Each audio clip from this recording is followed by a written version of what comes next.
A letter from yesterday. The morning sun painted golden stripes across Rebecca Walsh's small kitchen table in Portland. She was grading her students' watercolor projects when the mailman knocked. Among the usual bills and junk mail sat one cream-colored envelope that made her heart skip. The address was handwritten in elegant script. No return address. Just her name and the small apartment she had called home for the past 6 years. Rebecca's hands trembled as she opened it. Inside was an invitation printed on the finest paper she had ever touched. The words seemed to glow under the kitchen light. Jonathan Pierce and Angelica Frost request the honor of your presence at their wedding ceremony. Saturday, the 15th of October, the Plaza Hotel, New York City. The mug of coffee in her other hand nearly slipped. Jonathan Pierce. That name belonged to a different lifetime. A time when she believed love could conquer anything, including the vast difference between a struggling art student and a brilliant computer science graduate destined for greatness. 7 years had passed since she last saw him. 7 years since she walked away from the only man who ever made her believe in fairy tales. Ghosts of the past. Rebecca sat down slowly, still staring at the invitation. The morning light seemed to dim around her. Memories flooded back like a river breaking through a dam. She met Jonathan at Portland State University during her junior year. He was the quiet genius who spent nights coding in the computer lab. She was the dreamer who saw art in everything.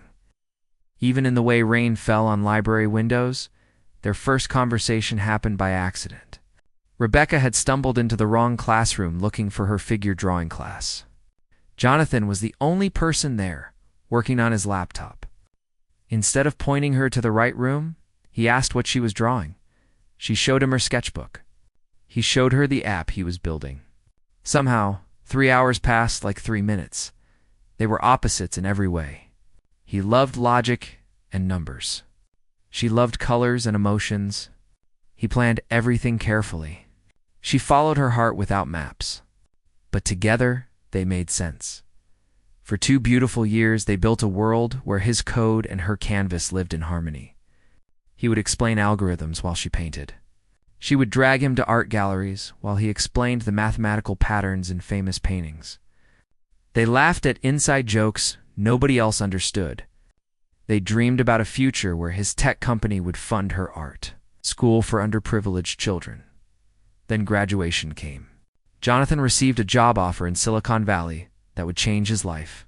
A startup wanted him as their lead developer with a salary that seemed impossible. Rebecca still had 1 year left to finish her degree, and no money to follow him to California. The painful choice, they tried long distance for 6 months. Video calls replaced morning coffee together. Text messages replaced walking hand in hand through Portland's parks. But distance does more than separate bodies. It separates hearts. The breaking point came during Christmas break. Jonathan flew home for 5 days. They spent 4 of those days arguing about the future. He wanted her to drop out and move to California. She wanted to finish her degree and teach art in Portland, where living costs would not swallow her whole. "Why can't you understand this opportunity?" Jonathan had said, frustration making his voice sharp. "I'm building something that could change everything. I need you with me." "And I need to finish what I started," Rebecca replied, tears streaming down her face. "I can't just abandon my dreams because yours are bigger and louder. So your dreams matter more than us? That's not fair. You're choosing your career over us too." The silence that followed was the kind that breaks things permanently. They separated the day after Christmas. No big fight.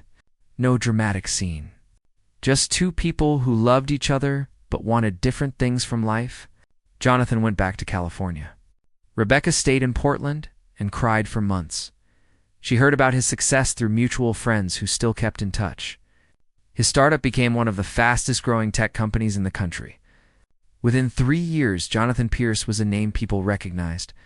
Within 5 years, he was worth hundreds of millions. Within 7 years, he was getting married to someone from his new world. And somehow, someone thought Rebecca should be there to witness it. The decision for 3 days. The invitation sat on Rebecca's kitchen table like a ghost she could not ignore. She picked it up a dozen times. Put it down a dozen times. read it until she memorized every word.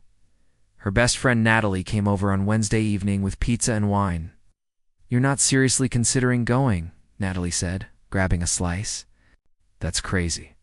Why would you torture yourself like that?" Rebecca stared at the invitation. "Maybe I need to see it. See him happy with someone else? Maybe that's the only way I can finally let go completely. Or maybe it will break your heart all over again. My heart has been broken for 7 years. Nat, maybe seeing him move on will help it finally heal." Natalie shook her head, but did not argue further. She knew that look in Rebecca's eyes. The decision was already made. Preparing for battle, Rebecca bought a plane ticket she could not afford. She borrowed a dress from Natalie because her teacher's salary left no room for fancy gowns. She practiced what she would say if anyone asked why she was there. The night before the flight, she barely slept. Questions spun through her mind like a storm. Who sent the invitation? Did Jonathan know she was coming? Would he even recognize her after all these years? Would she recognize herself? Saturday morning arrived too quickly. Rebecca stood in front of her bathroom mirror, barely recognizing the woman staring back. The borrowed dress was simple but elegant, a deep navy blue that made her look like she belonged in fancy places. Her light brown hair was styled in loose waves. She wore minimal makeup because she never learned to do more. She looked like someone trying very hard to appear. Confident while falling apart inside, the flight to New York felt both endless and too short. Rebecca spent the entire time alternating between excitement and panic. Part of her wanted the plane to turn around.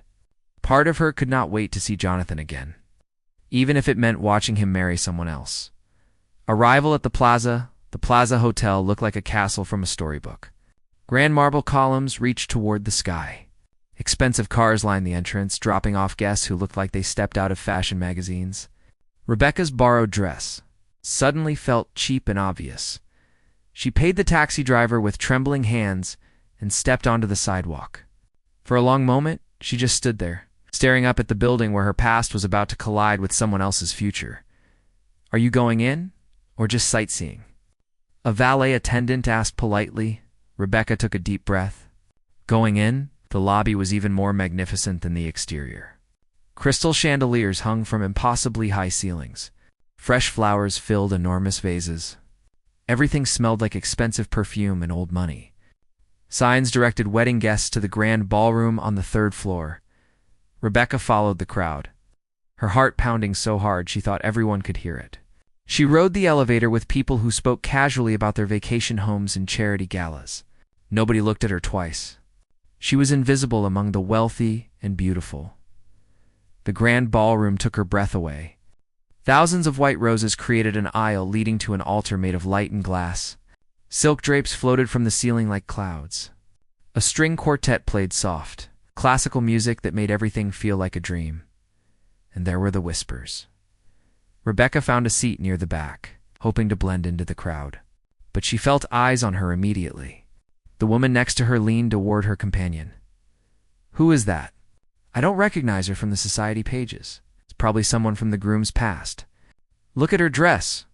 Definitely not designer." Rebecca's cheeks burned. She kept her eyes forward, refusing to give them the satisfaction of seeing her discomfort. But the whispers continued. They spread through the rows like wildfire. By the time the ceremony was about to begin, Rebecca could feel dozens of eyes judging her, mocking her, wondering what someone like her was doing in a place like this. She almost stood up to leave. Almost ran out before anyone noticed her more. But then the music changed. The bride was about to enter. And somewhere up front, hidden behind rows of wealthy guests, was Jonathan Pierce, the man she never stopped loving. Even after 7 years of silence, Rebecca stayed in her seat, lifted her chin, and decided that, whatever happened next, she would face it with dignity. She came here for closure.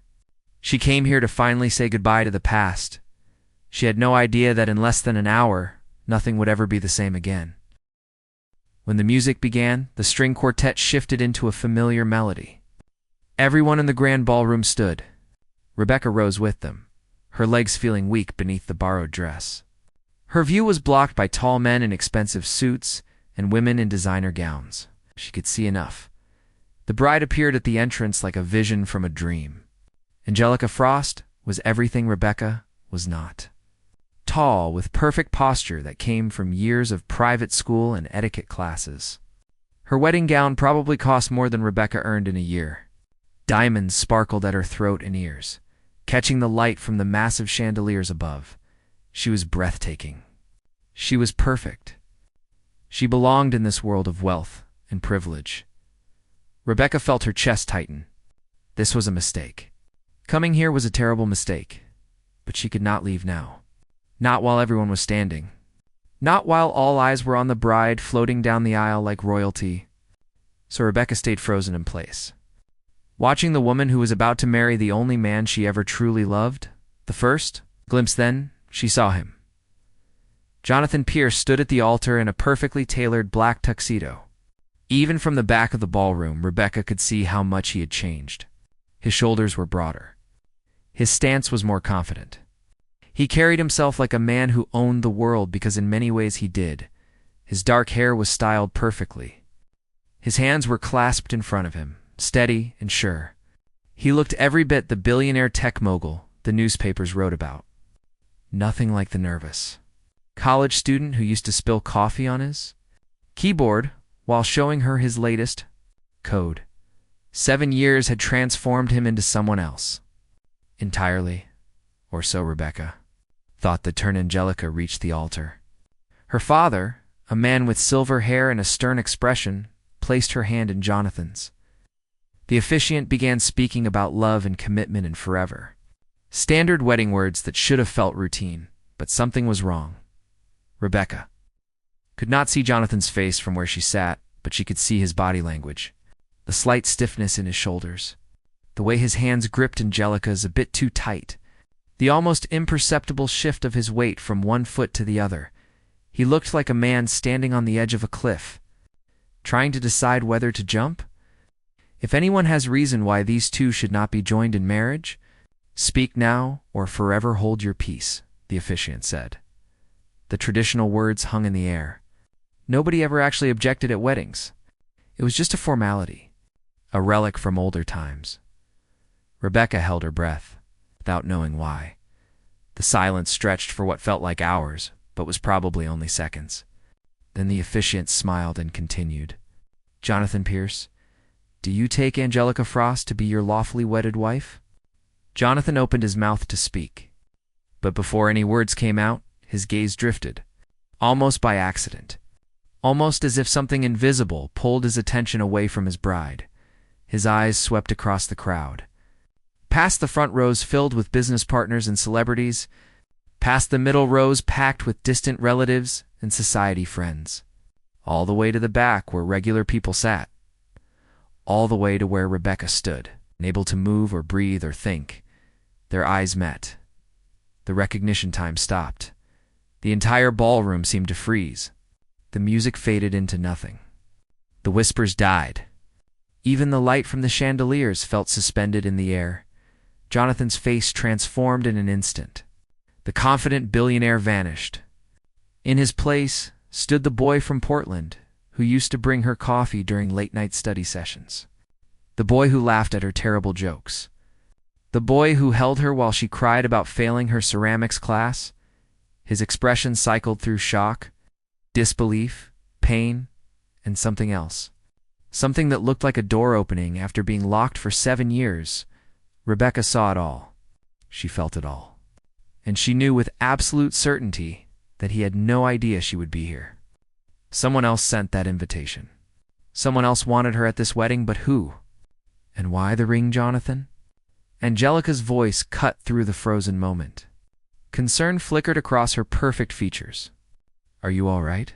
He blinked, tore his gaze away from Rebecca, looked down at his bride with an expression Rebecca could not read from the back of the ballroom. Confusion? Regret? Panic? All of the above? Jonathan's voice cracked. He cleared his throat. I'm sorry. I need a moment. What? Angelica's whisper carried across the silent ballroom. Jonathan, what are you talking about? The officiant looked uncomfortable. Guests began murmuring. Jonathan's mother, seated in the front row, looked like she might faint. Jonathan reached into his jacket pocket and pulled out the wedding ring. The simple gold band caught the light. His hand trembled so badly that Rebecca could see it from 50 feet away. He held the ring up, stared at it like it was the most important decision of his life.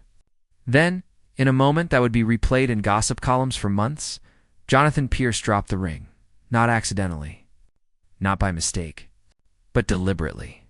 The ring hit the marble floor with a sharp ping that echoed through the silent ballroom.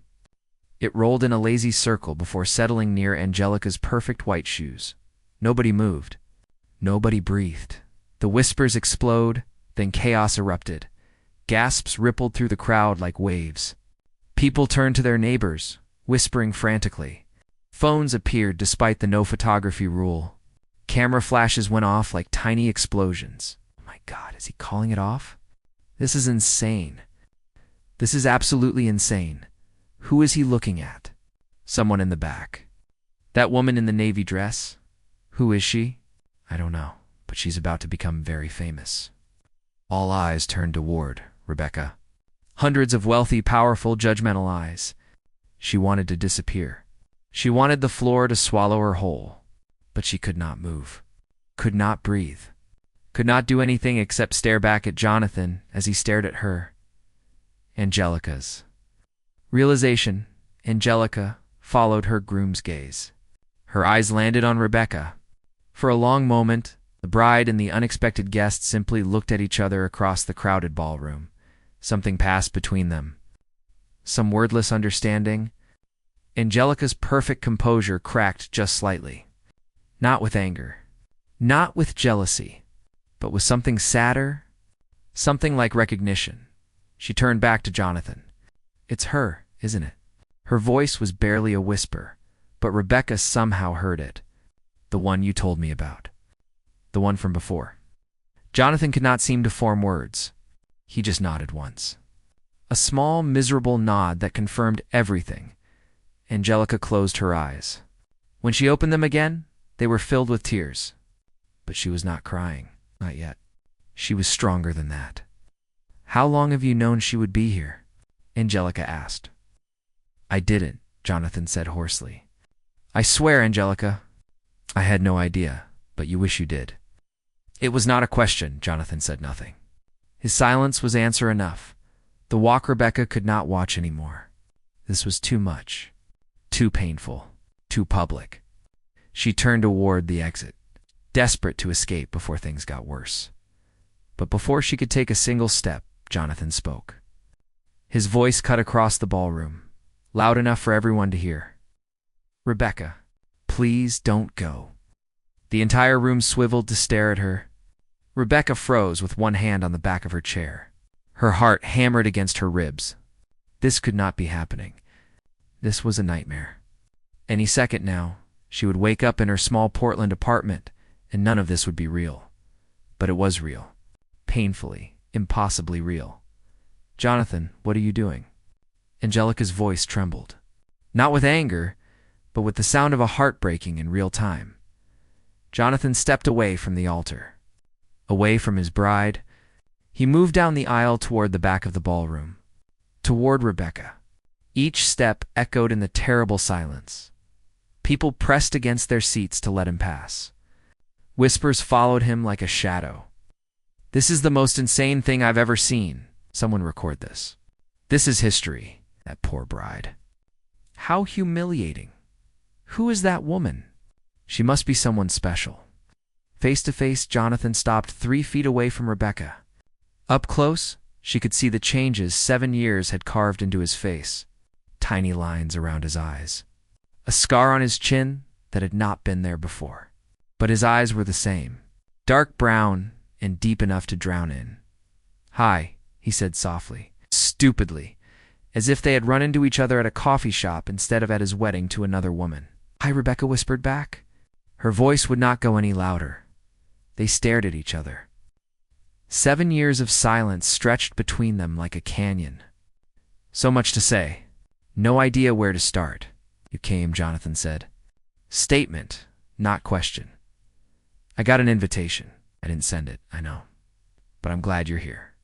His voice cracked on the last word. God, Rebecca. I'm so glad you're here. Tears burned Rebecca's eyes. Jonathan, you're getting married. You should go back to your bride, should I? He laughed bitterly. Should I marry someone when the only woman I ever loved is standing right here in front of me?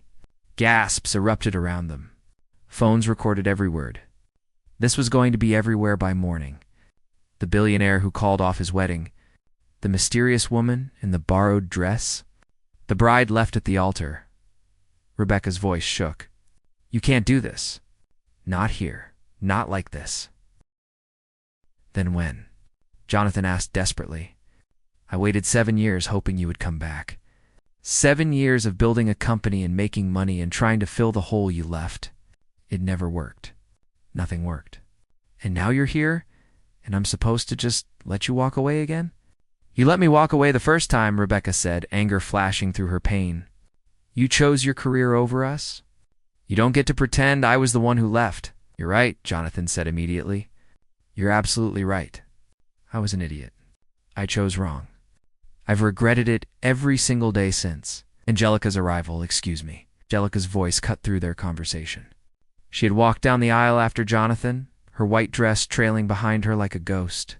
I hate to interrupt whatever this is, but I think we need to talk. All three of us. Rebecca looked at the bride, expecting fury, expecting tears and screaming, but Angelica looked almost calm. Sad, yes. Hurt, definitely. But also eerily composed. I'm so sorry, Rebecca started. I never meant for any of this to happen. I just came too. I know why you came, Angelica interrupted gently. I sent the invitation. Both Jonathan and Rebecca stared at her in shock. You what? Jonathan breathed. Angelica smiled sadly. I found your letters, Jonathan. The ones you never sent. Boxes of them in your office. All addressed to Rebecca Walsh. 7 years' worth of letters you wrote, but never had the courage to mail. Jonathan's face drained of color. Angelica, I can explain, you don't need to explain, Angelica said. The letters explained everything. You never stopped loving her. You tried. God knows you tried. And I think you do care about me. But caring isn't the same as loving. Not the way you loved her. Tears finally spilled down Angelica's cheeks, ruining her perfect makeup. I sent the invitation because I needed to know. I needed to see your face when you saw her again. I needed proof that I wasn't crazy for thinking I was marrying a man who was still in love with someone else. She looked at Rebecca, and I needed to see her. The woman who owned his heart, even after 7 years apart. I needed to understand what I was competing against. You weren't competing, Rebecca said softly. I didn't even know he'd thought about me anymore. He thought about you every day, Angelica said. Trust me. I know. The decision, the ballroom had erupted into complete chaos. Guests were on their phones, spreading the news. Wedding staff stood frozen, unsure what to do. Jonathan's mother had indeed fainted and was being fanned by relatives. Jonathan looked between the two women, his bride and his first love, present and past, duty and desire. I can't do this, he said quietly. Angelica, I'm so sorry. You deserve someone who loves you completely, not someone whose heart is stuck 7 years in the past. Angelica nodded slowly. Fresh tears streamed down her face, but she was smiling, actually smiling. I know. I think I've known for months, maybe longer. I just didn't want to admit it. She reached up and removed her diamond earrings, then her necklace, piled them into Jonathan's hands. These belong to your family. I don't want them. I don't want any of it. Keep them, Jonathan said. Please. You earned them for putting up with me. I don't want your gilt jewelry, Jonathan. Angelica's voice was firm, but not cruel. I want you to be happy. Really happy. Even if it's not with me. She turned to Rebecca. Take care of him. He's more fragile than he looks. Before Rebecca could respond, Angelica gathered her enormous dress and walked back down the aisle, away from the altar. Away from the wedding, that would never happen. Away from the man she almost married, she held her head high the entire way. Dignified even in heartbreak, the crowd parted for her like the Red Sea. Nobody said a word. They just watched the bride walk away from her own wedding, leaving behind a ballroom full of witnesses and two people who had no idea what came next after the storm. The grand ballroom emptied quickly after Angelica left. Guests fled like rats from a sinking ship, eager to spread gossip and record TikToks about the wedding of the century that never happened. Within 20 minutes, only Rebecca and Jonathan remained. Standing awkwardly among thousands of white roses and crushed dreams, Jonathan's mother had been taken to a private room to recover from her shock. His business partners were already making calls to damage control specialists. Somewhere in the hotel, Angelica was probably packing her things and planning her escape from this nightmare, and Rebecca still could not believe any of this was real. "We should talk," Jonathan said, his voice hoarse from the emotional chaos. "Somewhere private, please." Rebecca knew she should say no. Should run back to Portland and pretend this day never happened. But after 7 years of questions, she needed answers. She needed to understand what just happened and why. Okay, she heard herself say, "Let's talk." The hotel room Jonathan had kept a suite at the plaza for the wedding. It was supposed to be his room for getting ready before the ceremony. Now it became the place where they finally faced the past neither could escape. The suite was massive and elegant. Floor-to-ceiling windows overlooked Central Park, expensive furniture filled the space. Everything was perfect and beautiful and cold. Nothing like the cramped apartment they shared during college. Where mismatched furniture held more love than this entire building, Rebecca stood by the window, watching the city lights flicker in the growing darkness. Behind her, she heard Jonathan pouring 2 glasses of something from the minibar. "I don't drink anymore," she said, without turning around. "Not since college." "Neither do I usually," Jonathan admitted. "But I think today is an exception." He handed her a glass of water instead. Their fingers brushed during the exchange. The touch sent electricity through Rebecca's entire body. 7 years apart, and his touch still felt like coming home. They sat on opposite ends of an expensive couch, leaving space between them that felt wider than the continent that separated them for 7 years. "The letters, Angelica said you wrote letters," Rebecca started, needing to break the terrible silence. 7 years of letters you never sent." Jonathan nodded, staring into his glass. 217 letters. "I counted them once during a particularly pathetic moment. I wrote every week for the first year, then every month after that, sometimes more if something reminded me of you." "Why didn't you send them?" He laughed bitterly. "Pride, cowardice, fear that you had moved on and forgotten me. Take your pick. They're all true? What did they say?" Jonathan was quiet for a long moment. When he finally spoke, his voice was thick with emotion. "They said I was sorry. They said I made the biggest mistake of my life, choosing my career over you. They said I missed the way you hummed while painting. I missed your terrible jokes. I missed how you saw beauty in things I never noticed." A tear slid down Rebecca's cheeks. She did not bother wiping them away. The letter said, "I achieved everything I thought I wanted," Jonathan continued. "Money, success, recognition, and none of it mattered because you weren't there to share it with me. I built an empire, but I had nobody to come home to. Nobody who cared about me instead of my bank account." Rebecca's truth. "I wasn't doing much better," Rebecca admitted. "I finished my degree like I wanted. Got my teaching job in Portland. My students are amazing, and I love what I do. But every time I saw a couple holding hands, I thought of you. Every time someone asked if I was dating anyone, your face appeared in my mind." She turned to look at him directly. "I tried dating. Had a few relationships that went nowhere. They were all nice guys who treated me well, but none of them were you. None of them made me feel like the world was brighter just because they existed." Jonathan set down his glass with shaking hands. "Did you hate me? After I left for California, did you hate me for choosing wrong?" "At first, yes," Rebecca said honestly.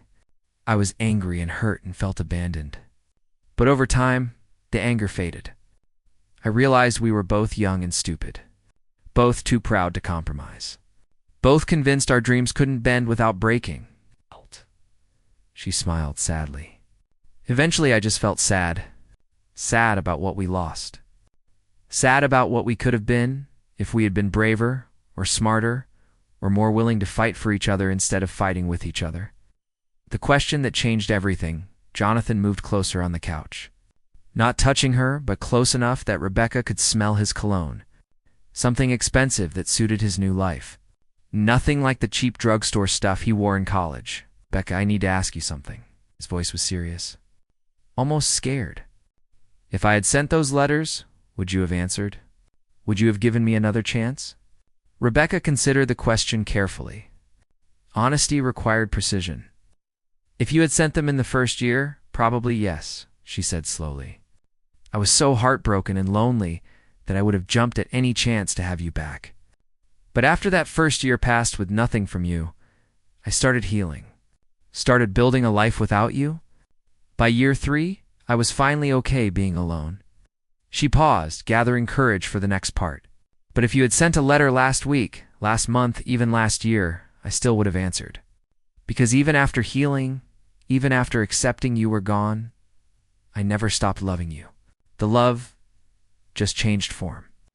It became quieter, less painful, but it never disappeared." Jonathan's eyes glistened with unshed tears. "I never stopped loving you either. Not for a single day. Not even when I proposed to Angelica. I thought maybe if I committed to someone else, forced myself to move forward, I could finally let you go. But I was lying to myself. Lying to her. Lying to everyone." "The real story, tell me about Angelica," Rebecca said gently. "How did you meet her? Did you love her at all, or was it all a lie?" Jonathan leaned back against the couch, exhaustion showing in every line of his body.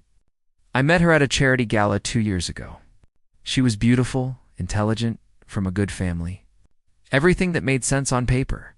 We started dating, and it was easy, comfortable. She understood my world in ways you never could because you were never interested in that world." He ran his hands through his hair, destroying the perfect styling. "I did care about her. I won't lie about that. She was kind and patient and tried her best to make me happy.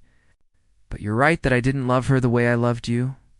With you, everything was intense and passionate and alive. With Angelica, everything was calm and predictable and safe."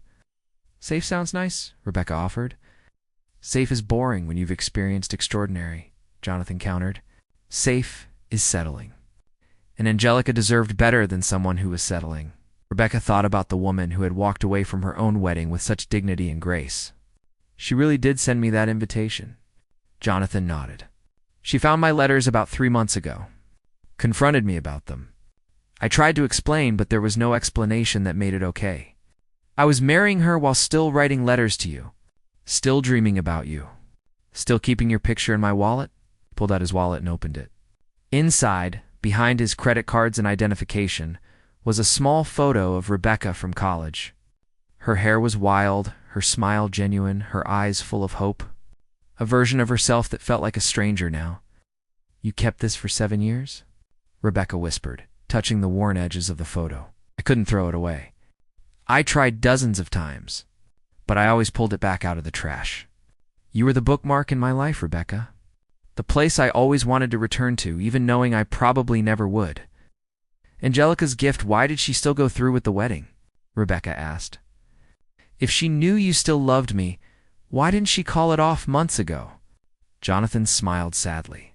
"She said she needed to see it herself. Needed to watch my face when I saw you again. If I could look at you and feel nothing, then she would know we had a chance. But if I looked at you and still felt everything, then she would know it was time to let me go."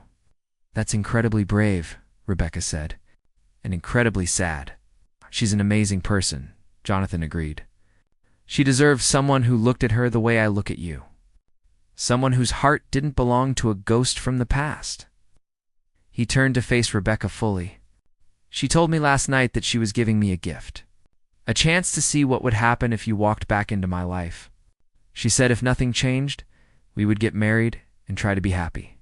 But if everything changed, then at least we found out before the vows, instead of after."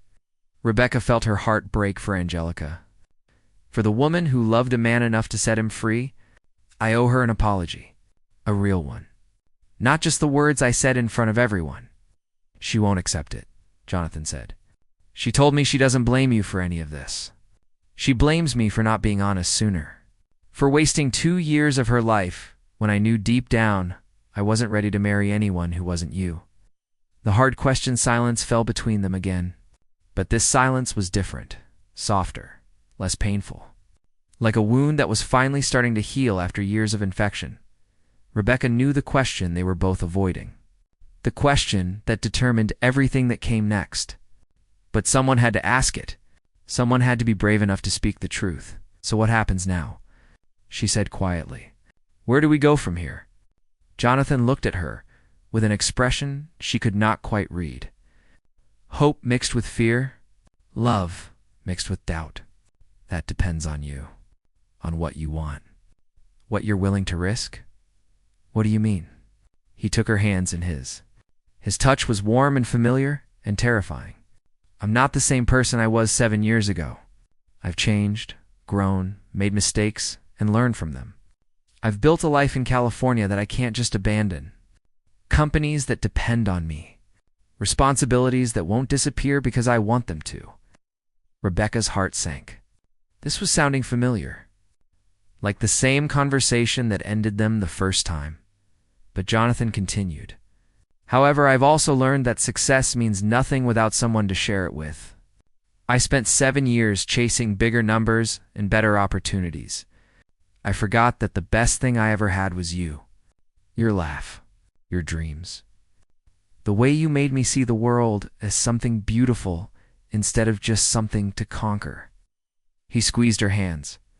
If you're willing to give me another chance, I won't make the same mistakes. I won't choose my career over you. I won't let pride or fear or stupid ambition destroy us again. I'll compromise. I'll adjust. I'll do whatever it takes to make it work this time. Tears streamed down Rebecca's face. Jonathan, I live in Portland. I have a teaching job I love. Students who need me. A life I built without you. I know, he said. And I'm not asking you to give that up. Not this time. I can work from anywhere. Most of what I do is computer-based anyway. I can move to Portland. Buy a house there. Set up a home office.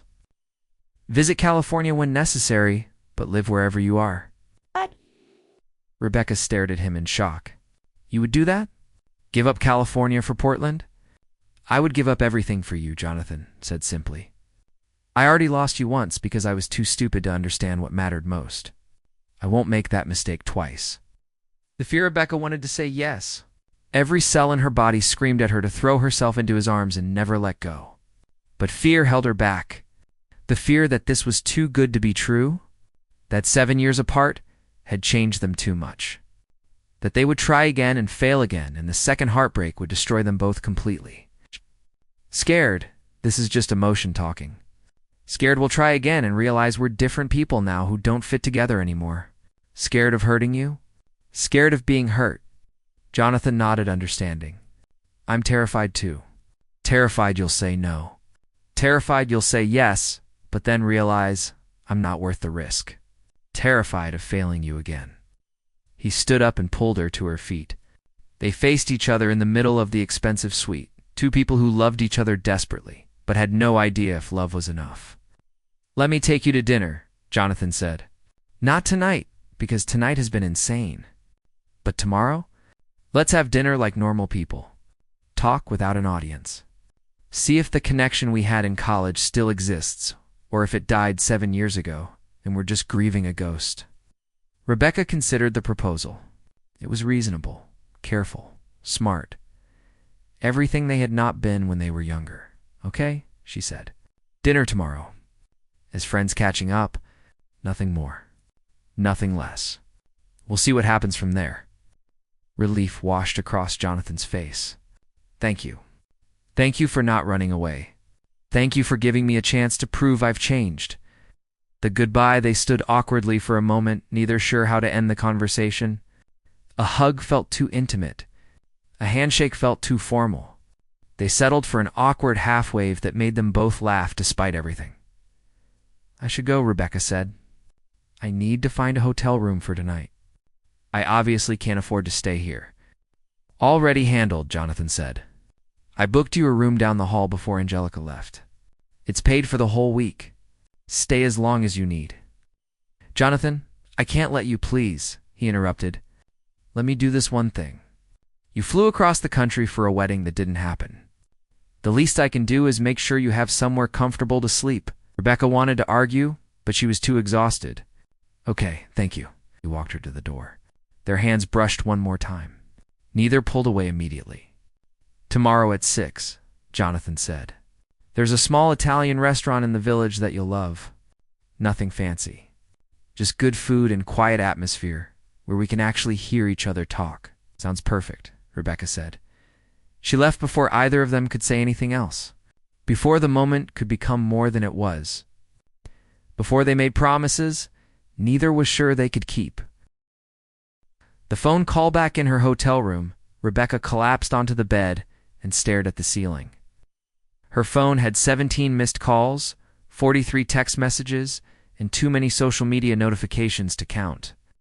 The video of Jonathan dropping the ring had already gone viral. People were calling it the wedding disaster of the decade. One text stood out from the rest. An unknown number with a simple message. Thank you for coming.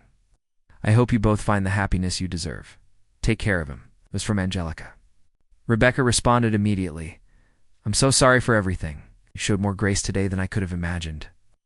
Thank you for being kind when you had every right to be cruel. The response came quickly. Love isn't about ownership. It's about wanting the other person to be happy even if that happiness doesn't include you. He was never fully mine because part of him always belonged to you. I'm not angry about that. I'm just glad the truth came out before we made a mistake we couldn't undo. Another message followed. If you hurt him, I'll know. And I have friends in very high places who can make your life difficult. But I don't think you will. I think you two are meant to be together. Sometimes love just needs time to figure itself out. Rebecca smiled through fresh tears. You're an extraordinary person, Angelica Frost. I know, came the reply, followed by a winking emoji. Now go get your happy ending. One of us should. The next morning, Rebecca woke to sunlight streaming through expensive curtains. For a moment, she forgot where she was. Then yesterday's events crashed back into her consciousness like a wave. She grabbed her phone. More messages. More notifications. Her best friend Natalie had called 6 times. Rebecca called her back. What the hell happened? Natalie screamed before Rebecca could say hello. You're all over the internet. There's a video of some billionaire dropping a ring and staring at you like you're the second coming. Rebecca Walsh, what did you do? It's a long story. I have time. So Rebecca told her everything. The wedding, the dropped ring, the conversation with Angelica, the hotel suite discussion, the dinner date scheduled for tonight. All of it spilled out in a rush of words and emotions. When she finished, Natalie was silent for a long moment. Then she said quietly, Are you going to give him another chance? I don't know, Rebecca admitted. Part of me wants to. Part of me is terrified. What does your heart say? Rebecca thought about the question. Really thought about it. My heart says he's the one. He's always been the one. 7 years didn't change that. Distance didn't change that. Other relationships didn't change that. He's the person I think about when I'm happy and want to share the happiness. He's the person I think about when I'm sad and need comfort. Then you already know the answer, Natalie said gently. Your head is scared. That's normal. But your heart already decided. The dinner evening arrived too quickly and too slowly at the same time. Rebecca changed outfits 4 times before settling on a simple dress that was hers, not borrowed. She wanted to be herself tonight, not someone pretending to fit into a world that didn't suit her. The Italian restaurant was exactly as Jonathan described. Small, intimate, tucked away on a quiet street. String lights created a warm glow. The smell of garlic and fresh bread filled the air. Nothing like the grandeur of the plaza. This was real and comfortable and perfect. Jonathan. I was already there when she arrived. He wore jeans and a button-down shirt with the sleeves rolled up. No tuxedo, no billionaire armor. Just a man who looked nervous and hopeful and scared. He stood when he saw her. You came. Did you think I wouldn't? I wasn't sure, he admitted. I thought maybe you'd change your mind. Realize you were better off without me. Rebecca sat down across from him. I almost did change my mind, 3 times while getting ready. But then I remembered something you said in college. What did I say? That regret comes from wondering what if. And I've spent 7 years wondering what if. I don't want to spend the rest of my life wondering what if again. Jonathan smiled. The real smile she remembered from college. The one that made his whole face light up. I've spent 7 years regretting every decision that led to losing you. I don't want regrets anymore either. They ordered food neither really tasted. They talked for hours about everything and nothing. About his company and her students. About his travels and her art. About the years they spent apart and the people they became without each other. And slowly, carefully, they started to rediscover the connection that never really died. It was still there, beneath 7 years of hurt and distance. Quieter now, more mature, but unmistakably real.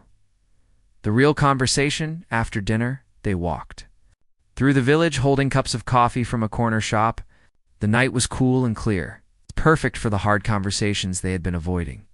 I need you to understand something, Rebecca said, as they stopped in a small park. If we do this, if we try again, it has to be different this time. I won't lose myself trying to fit into your world. I won't give up teaching to be someone's trophy wife. I'm not asking you to, Jonathan said immediately. I fell in love with an art teacher who saw beauty in everything. I don't want you to be anyone except exactly who you are. And I won't move to California, Rebecca continued. Portland is my home. My students need me. I can't abandon them. I know, Jonathan said. And I meant what I said yesterday. I'll move to Portland. I can run the company from anywhere. Most of what I do is video conferences and email anyway. I'll buy a house near your school. You can teach. I'll work. We'll build a life together that doesn't require either of us to sacrifice what matters most. Rebecca stopped walking. Yeah, we'll really do that? Leave everything you built in California? Jonathan set down his coffee and took both her hands. Rebecca, listen to me carefully. I built an empire in California. Fancy offices, smart employees, impressive buildings, but none of it felt like home. Home was always wherever you were. I just was too stupid to realize it until I lost you.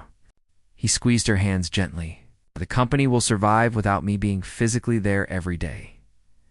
My team is excellent. Technology makes remote work easy, but I won't survive another 7 years without you. I barely survived the first 7. Tears filled Rebecca's eyes. What if we try and it doesn't work? What if too much time has passed and we're too different now? Then at least we'll know, Jonathan said. We'll know we tried. We'll know we were brave enough to risk our hearts one more time. We won't spend the rest of our lives wondering what if. The kiss Rebecca looked up at him, really looked at him. Past the expensive clothes and the confidence money brings. She saw the boy who used to fall asleep at his laptop. The boy who brought her coffee during finals week. The boy who laughed at her terrible puns and held her when she cried. He was still in there. Hidden beneath 7 years of success and pain, but still there, still hers. I'm terrified, she whispered. Me too, he whispered back. I never stopped. I never stopped either. They moved toward each other slowly, giving either person a chance to pull away, to change their mind, to choose safety over risk. Neither pulled away. When their lips met, it was like coming home after a long journey. Familiar, but different. Comfortable, but exciting. 7 years of longing poured into a single kiss that said everything words could not. When they finally separated, both were crying and laughing at the same time. So we're doing this? Rebecca asked. Really doing this? If you'll have me, Jonathan said. I know I don't deserve a second chance. I know I hurt you. I know I made terrible choices. But if you're willing to let me prove I've changed, I promise I'll spend every day making sure you never regret it. Rebecca wiped her eyes. I have conditions. Anything. Take it slow. No rushing. No grand gestures. Just 2 people getting to know each other again and seeing if what we had can grow into something even better. Agreed. You come to Portland first. Stay for a month. Live in my world before I consider living in any part of yours. See if you can actually be happy in a small city without all the glamour and excitement of California. Done. I'll come next week if you'll have me. We're honest with each other. Always. Even when the truth is hard or scary or makes things complicated. No more secrets. No more hiding behind pride or fear. Jonathan nodded solemnly. Complete honesty. I promise. Rebecca took a deep breath. And yes, let's try again. Let's see if second chances actually work, or if they're just pretty ideas that fall apart in real life. Jonathan pulled her close, wrapping his arms around her like he was afraid she might disappear if he let go. Thank you, he breathed into her hair. Thank you for being braver than I deserve. 3 months later, Jonathan kept his promise. He moved to Portland the following week. Not to Rebecca's apartment, that would have been too fast, but to a rental house 3 blocks from her school. Close enough to be together, far enough to maintain independence. The first month was strange. They were like teenagers learning to date for the first time. Coffee dates and long walks. Movie nights and cooking disasters. Slowly remembering how to be together without the weight of their past mistakes crushing them. Jonathan attended Rebecca's art show at the school, sat in the back watching her students present their projects, saw the way her face lit up when a shy child showed off their painting, understood then why she had chosen this life.